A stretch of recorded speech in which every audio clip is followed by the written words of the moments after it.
Hi everybody, I'm Sean Dugan. I'm a member of the maths team at City College Plymouth. I'm just here to talk you through how to use a couple of the buttons on the Casio calculators, which is particularly handy for your calculator exam, for your GCSEs and also for your functional skills papers. Basic stuff first. The on button is obviously a good one to know. This one is already switched on in this particular demo mode, but if your calculator isn't switched on, that's what you're pressing. If you have put something in a calculator, if I put some digits in and you're not particularly happy with that answer, you can press AC to clear what's on there. That's another thing to keep in mind. We're also going to look at this shift button today, which basically highlights all these things in yellow along the top of all your buttons. We'll be looking at that as well. That'll be on a different video though.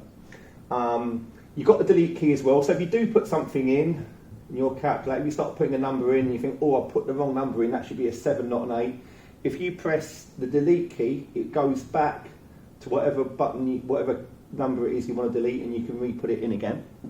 That's another thing to do.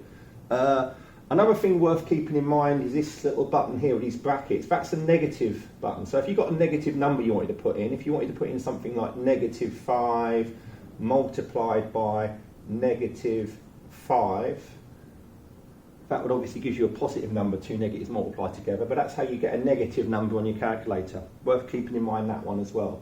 Another quick one to look at would be your answer key. So if you're putting in a particularly tricky number, it's like a two-part calculation. So say for example you've got so let me put 12.3 and I'm multiplying by 1.7. We got this coming up at the moment. Now, how would you change that into a decimal number using this SD button? You can press that and it makes it into a decimal number. Now you've got that calculation and you wanted to do something else afterwards. Rather than having to write that number down or make a note of it, say for example you had to multiply that number by 5. Well, if you press 5 multiplied by your answer, the answer would come up there and you'll get your answer coming up there on the screen.